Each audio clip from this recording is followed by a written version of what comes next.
Hello दोस्तों, आज हम बात करने जा रहे हैं टस्क्यू-डीएक्स सिरप के बारे में।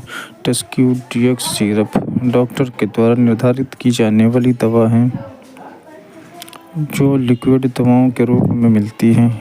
इसके अलावा टस्क्यू-डीएक्स सिरप का उपयोग कुछ दूसरी समस्याओं के लिए भी किया जा सकता है। इन टस्क्यू-डीएक्स सिरप को कितनी मात्रा में लेना है, यह पूर्ण रूप से रोगी के वजन, आयु पर निर्भर करता है। यह खुराक मरीज की परेशानी और दवा देने के तरीके पर निर्भर करती है। टस्क्यू-डीएक्स सिरप के कुछ अन्य नुकसान भी हैं जो साइड इफ़ेक्ट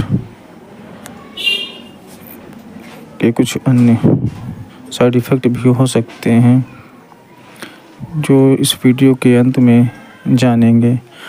टस्क्यू-डीएक्स सिरप के इस तरह के साइड इफ़ेक्ट सामान्यतः लंबे समय तक नहीं रहते और एक बार इलाज पूरा हो जाने के बाद अपने आप खत्म हो जाते हैं। हालांकि अगर यह समस्याएं लंबे समय तक बनी रहती हैं तो तुरंत अपने डॉक्टर से संपर्क कर सकते हैं।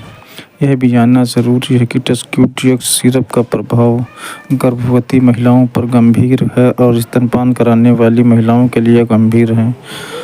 टस्क्यू-डीएक्स सिरप से जुड़ी चेतावनियों के सेक्शन में बताया गया है कि टस्क्यू-डीएक्स सिरप का लीवर, हार्ट, किडनी पर क्या असर होता है।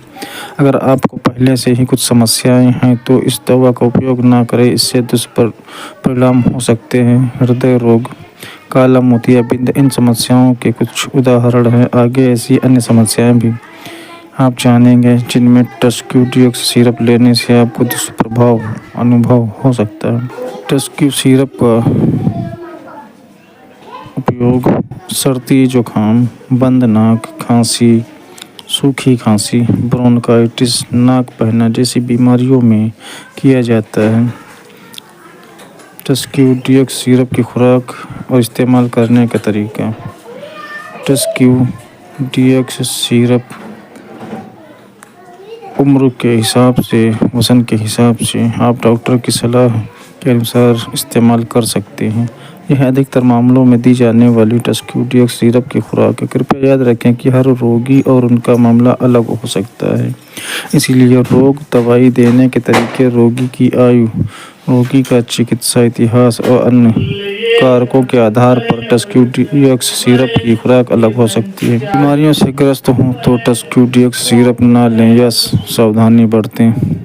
अगर आप लीवर रोग, गुर्दे की बीमारी, हृदय रोग से पीड़ित हैं तो इस टस्क्यू-डीएक्स सिरप का इस्तेमाल ना करें।